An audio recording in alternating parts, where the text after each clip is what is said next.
A very good morning to all of you. Hope all of you are doing well and welcome to everyone in SST NCERT series.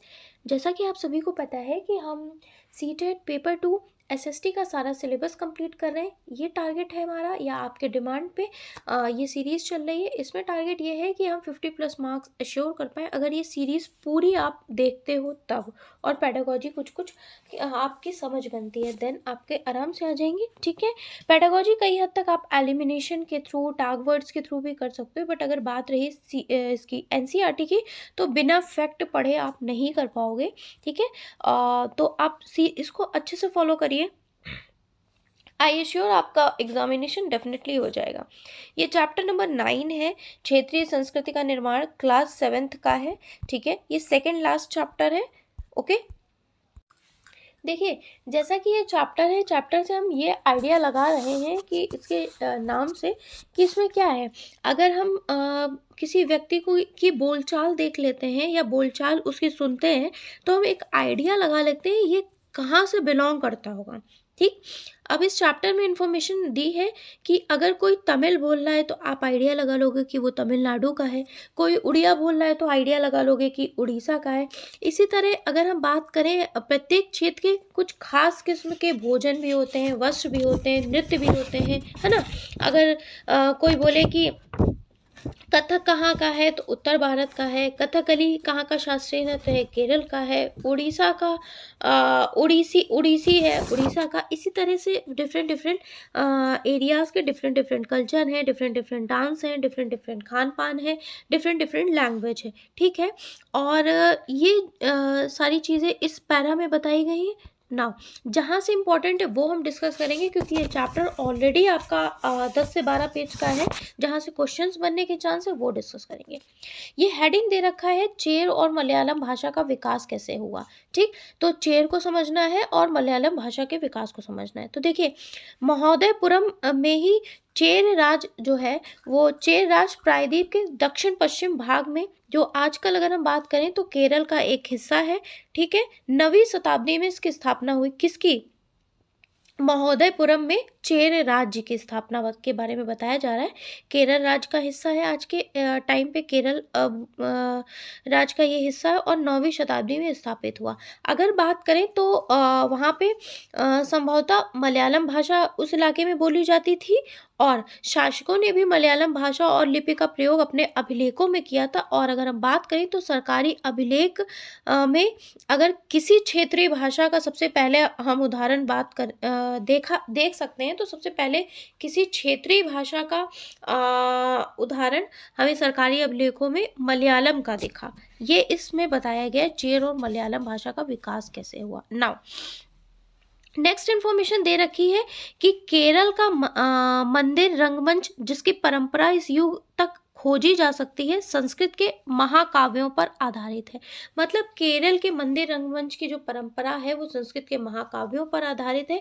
Malayalam भाषा की पहली साप्ताहिक कृतियां, जो लगभग पहली साप्ताहिक कृतियां मलयालम भाषा की लगभग 12वीं शताब्दी की बताई जाती हैं, वो प्रत्यक्ष रूप से अगर हम बात करें तो संस्कृत की ऋणी है, संस्कृत की ही देन है, हम बोल सकते हैं दूसरे टर्म्स में। ठीक है, और काफ़ी रोचक तथ्य है, ये भी काफ़ी रोचक तथ्य है कि 14th सेंचुरी में का एक ग्रंथ है जिसे हम लीला तिलकम बोलते हैं, जो कि व्याकरण तथा काव्य शास्त्र विषयक है, मणि प्रवाल शैली में लिखा गया। अब आपसे पूछ सकता है कि 14th सेंचुरी का ग्रंथ लीला तिलकम किसका विषयक है, तो मणि प्रवालम शैली में ये लिखा गया है। कौन? लीला तिलकम। ठीक है, ये इंपॉर्टेंट इंफॉर्मेशन है। नेक्स्ट बात ये है कि मणि प्रवाल का शाब्दिक अर्थ होता है हीरा और मूंगा। मणि प्रवाल का शाब्दिक अर्थ क्या है? हीरा और मूंगा। ओके, और ये मणि प्रवाल शैली में लिखा गया है, लीला तिलकम, अब याद रखना। ठीक, नेक्स्ट इन्फॉर्मेशन की अगर हम बात करें तो शासक और धार्मिक परंपराएं, तो जगन्नाथी संप्रदाय, जगन्नाथपुरी आप सभी को पता है उड़ीसा में है।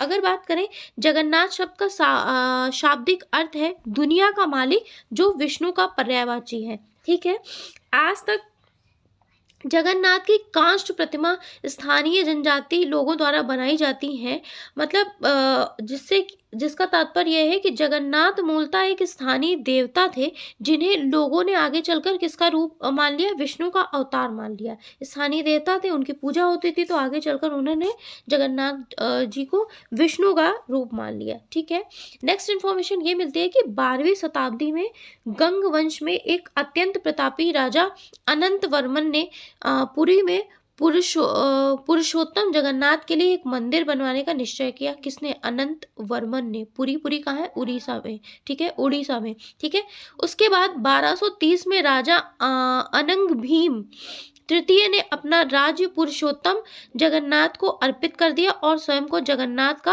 प्रतिनियुक्त घोषित कर दिया। 12वीं शताब्दी में एक गंग वंश के प्रतापी राजा हुए अनंत वर्मन। उन्होंने डिसाइड किया कि पुरी में जगन्नाथ जी का एक मंदिर बनवाएंगे। उसके बाद उसी को कंटिन्यूएशन में आगे जारी करते हुए 1230 में दूसरे राजा अनंग भीम तृतीय ने भी बोला, अपने आप को राज पुरुषोत्तम जगन्नाथ को अर्पित कर दिया उन्होंने भी। ठीक है, और स्वयं को जगन्नाथ का प्रतिनियुक्त घोषित किया ना। नेक्स्ट इन्फॉर्मेशन हमें मिलती है यहाँ पे राजपूत और शूर वीरता की परंपराएं। तो देखिए, जगन्नाथ लिखा है, जगन्नाथ मंदिर उड़ीसा में है ना, पुरी उड़ीसा में है। ठीक है, अगर 19वीं सदी में क्या था कि ब्रिटिश लोग उस क्षेत्र को, जहां आज के अधिकांश राजस्थान स्थित है, राजपुताना कहते थे। ठीक है, आज का राजस्थान जहां स्थित है, ब्रिटिश काल में उसे राजपुताना कहा जाता था। तो इससे यह समझा जा सकता है कि वह एक ऐसा प्रदेश है जहाँ केवल अथवा प्रमुख रूप से राजपूत ही रहा करते थे, तभी उसे राजपूताना बोला जाता। लेकिन यह बात आंशिक रूप से से ही सत्य, मतलब कुछ हद तक ही बोल सकते हैं कि हम सत्य हैं। अनेक समूह थे और आज भी हैं। ठीक है, ये इन्फॉर्मेशन नहीं पूछा जाएगा, इतना हमने समझ लिया, इतना बहुत है हमारे लिए। ठीक है, अब देखिए, पृथ्वीराज भी एक ऐसा ही शासक था। ये शासक ऐसे शूरवीरों के आदर्शों को अपने हृदय में संजोए रखते थे, जिन्होंने रणक्षेत्र में बहादुरी से लड़ते हुए अक्सर मृत्यु का वर्णन किया, मगर पीठ नहीं दिखाई। मतलब मृत्यु ठीक है स्वीकार कर ली, लेकिन कभी पीठ नहीं दिखाई। पृथ्वीराज भी ऐसे ही शूरवीर थे। ठीक, अब बात है कि राजपूत शूरवीरों की कहानियां काव्य और गीतों में सुरक्षित हैं। ये विशेष रूप से प्रशिक्षित चारण भाटों द्वारा गाई जाती थी। किसके द्वारा गाई जाती थी? चारण भाटों द्वारा। ठीक है, नेक्स्ट इन्फॉर्मेशन है, जो इम्पोर्टेंट है वही डिस्कस करेंगे। क्षेत्रीय सीमांतों से परे कथक नृत्य की कहानी। अब देखिए, कथक के बारे में जानना इम्पोर्टेंट है। ठीक है, कथक शब्द का अर्थ कथा से निकलता है, जिसका प्रयोग संस्कृत तथा अन्य भाषाओं में कहानी के लिए किया जाता है। कथक मूल रूप से अगर हम बात करें तो उत्तर भारत के मंदिर में कथा या कहानी सुनाने वालों की एक जाति है।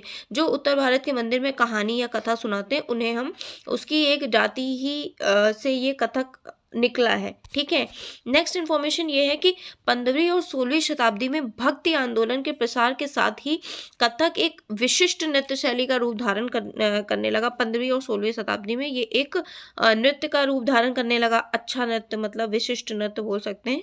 राधा कृष्ण के पौराणिक आख्यान कहानियों पे लोक नाट्य के रूप में इसे प्रस्तुत करने लगे, जिसे हम रासलीला कहते हैं या रासलीला कहा जाने लगा। फिर क्या हुआ? मुगल बादशाह और उनके अभिजातों के शासन काल में कथक नृत्य राज दरबार में प्रस्तुत किए जाते थे। ठीक है, जहां इस नृत्य ने अपने वर्तमान अभिलक्षण अर्जित किए और वहां एक विशिष्ट नृत्य शैली के रूप में विकसित हो गया। फिर क्या हुआ? आगे चलकर यह दो परंपराओं अर्थात घरानों में फूला फला, जिसे हमने बोला राजस्थान जो कि जयपुर के राज दरबार में, और लखनऊ में। ठीक है, लखनऊ में अवध के अंतिम नवाब वाजिद अली शाह के संरक्षण में यह प्रमुख कला के रूप में उभरा। ठीक है, 1850 से 75 के दौरान यह नृत्य कथक नृत्य शैली के रूप में इन दो क्षेत्रों में कहाँ बात की हमने, एक लखनऊ में, एक राजस्थान जयपुर में। ठीक है, दो क्षेत्रों में ही नहीं बल्कि पूरे पंजाब, हरियाणा, जम्मू कश्मीर, बिहार, मध्य प्रदेश के निकटवर्ती इलाकों में भी पक्के तौर पर संस्थापित हो गया। ठीक है, अब नेक्स्ट बात ये हुई कि 19वीं तथा 20वीं शताब्दी के अधिकांश ब्रिटिश प्रशासक ने फिर इसे नापसंद किया, किसे, कथक को, ठीक है। परंतु ये कह रहा गणिकाओं द्वारा पेश किया जाता रहा। स्वतंत्रता प्राप्ति के बाद इसे 6 शास्त्रीय नृत्यों में भी मान्यता मिल गई थी, किसे, कथक को, ठीक है। शास्त्रीय नृत्य की अगर हम बात करें तो देखिए ये इंपॉर्टेंट है, आपसे पूछा जाएगा शास्त्रीय नृत्य कितने हैं, तो देखिए 1 2 3 4 5 6, ठीक है। कथक इसमें लिखा नहीं है, कथक यहाँ पे आप लिख सकते हैं। भरतनाट्यम तमिलनाडु का है, कथकली केरल की, उड़ीसी उड़ीसा का है, कुचिपुड़ी आंध्र प्रदेश का, मणिपुरी मणिपुर का है, कथक उत्तर भारत का। ये आपसे पूछा जाएगा, ये आप याद रखिएगा, ठीक है। नेक्स्ट इन्फॉर्मेशन ये है कि 17वीं शताब्दी के बाद वाले वर्ष में इस क्षेत्र में लघु चित्रकला की एक साहसपूर्ण एवं भाव प्रवण शैली का विकास हो गया, जिसे बसोहली शैली बोला जाता है। बसोहली शैली का विकास आपसे पूछा जाए कब हुआ, तो 17वीं शताब्दी के बाद वाले वर्ष में हुआ, ठीक है। जो कि सबसे लोकप्रिय पुस्तक चित्रित की गई थी वो थी भानुदत्त की रसमंजरी। 1739 में नादिर शाह के आक्रमण और दिल्ली विजय के परिणाम स्वरूप क्या हुआ था, मुगल कलाकार मैदानी इलाके की अनिश्चितताओं से बचने के लिए पहाड़ी क्षेत्र की ओर पलायन करने लगे, ओके। फिर उन्हें वहां जाते ही आश्रयदाता तैयार मिले, जिसके फलस्वरूप चित्रकारी की कांगड़ा शैली विकसित हुई। यहाँ पे ये इन्फॉर्मेशन दे रखी है। कृष्ण राधा और उसकी सखियां, पहाड़ी लघु चित्र कांगड़ा, आप याद रखना पहाड़ी लघु चित्र का वर्णन कांगड़ा के माध्यम से किया गया, ठीक है। नेक्स्ट इन्फॉर्मेशन दी रखी है, बंगाल नजदीक से नजर बंगाल के बारे में है। देखिए आज बंगाली संस्कृत से निकली हुई भाषा मानी जाती है। प्रारंभिक ईसा पूर्व प्रथम शताब्दी के मध्य भाग के संस्कृत ग्रंथों के अध्ययन से यह हमें पता चलता है कि बंगाल के लोग संस्कृत से उपजी हुई भाषाएं नहीं बोलते थे। तो फिर भाषा का विकास कैसे हो गया है, इस भाषा का विकास, उसके बारे में इसमें लिखा हुआ है। ये इम्पोर्टेंट नहीं, ये इम्पोर्टेंट है। बंगाल के पारंपरिक साहित्य को 2 श्रेणियों में बांटा जाता है। एक श्रेणी बोल सकते हैं संस्कृत की ऋणी है, मतलब संस्कृत की ही देन है, और दूसरी उससे स्वतंत्र, उससे परे है, ठीक। पहली श्रेणी में संस्कृत महाकाव्यों के अनुवाद, मंगल काव्य शाब्दिक अर्थ में शुभ यानी मांगलिक काव्य जो स्थानीय देवी देवताओं से संबंधित है, मंगल काव्य यानी स्थानीय देवी देवताओं से संबंधित, और दूसरा भक्ति साहित्य जो गौड़ीय वैष्णव आंदोलन के नेता श्री चैतन्य देव की जीवनियों आदि इसमें शामिल है। दो भागों में विभाजित है, एक मंगल काव्यम देवी देवताओं के लिए, दूसरा भक्ति साहित्य जो वैष्णव आंदोलन के नेता चैतन्य देव की जीवनियों उसमें शामिल है। दूसरी श्रेणी की बात करें तो नाथ साहित्य शामिल है, जैसे मैनामती, गोपीचंद के गीत, धर्म ठाकुर की पूजा से संबंधित कहानियां, परी कथाएं, लोक कथाएं और गाथा गीत दूसरी श्रेणी में, ठीक है। ये इसमें लिखा है। ये दूसरी श्रेणी ये है नाथ साहित्य, पहली श्रेणी मंगल काव्य और भक्ति साहित्य, ठीक है। पहली श्रेणी में मंगल काव्य और भक्ति साहित्य है और दूसरी श्रेणी में आपका ये नाथ साहित्य है, ठीक। नेक्स्ट इन्फॉर्मेशन क्या है, ये चैप्टर जो कि बहुत बड़ा है, जो इंपॉर्टेंट है वही डिस्कस करेंगे क्योंकि एग्जाम में टाइम भी कम है ना। बंगाल के प्रारंभिक, ये हमने डिस्कस कर लिया है, ये फिर से पेज आ गया है। मैनामती, गोपीचंद और धर्म ठाकुर, इनके बारे में। पीर और मंदिर, देखिए पीर क्या है, फारसी भाषा का शब्द है जिसका अर्थ होता है आध्यात्मिक मार्गदर्शन, ठीक है ना। देखिए पीर श्रेणी में संत या सूफी तथा अन्य धार्मिक महानुभाव, साहसी उपनिवेशी, देवदत्त प्राप्त सैनिक या योद्धा, विभिन्न हिंदू एवं बौद्ध देवी देवता, यहाँ तक कि जीवात्माएं भी शामिल थे। पीर में ये सभी लोग शामिल थे, इन्होंने सभी को तो शामिल कर लिया है, ये जितने भी नाम अभी मैंने बोले, ठीक है। पीरों की पूजा पद्धति बहुत ही लोकप्रिय हो गई और उनकी मज़ारें बंगाल में सर्वत्र पाई जाए। सबसे ज़्यादा अगर हम बात करें तो बंगाल में उनकी मज़ारें पाई जाने लगी, जिन्हें हम बोल सकते पाई गई बंगाल में उनकी मज़ारें, किनकी, पीरों की, ठीक है। बंगाल में 15वीं शताब्दी के बाद वाले वर्ष के में मंदिर बनाने का दौर जोरों पर रहा, ठीक है, जो कि 19वीं शताब्दी में आकर समाप्त हो गया। नेक्स्ट इन्फॉर्मेशन ये दे रखी है, बंगाल में साधारण ईंट और मिट्टी गारों से अनेक मंदिर निम्न सामाजिक समूह जैसे कालू, तेली, कंसारी, घंटा, धातु के कारीगर, ये इनके समर्थक से बने थे, ठीक है। अब इनके समर्थक से ये ऐसे बने थे कि ब्राह्मण द्वारा मान्यता प्रदान कर दी गई, तो ये प्रतिमाएं स्थापित हो गई मंदिरों में, ठीक है।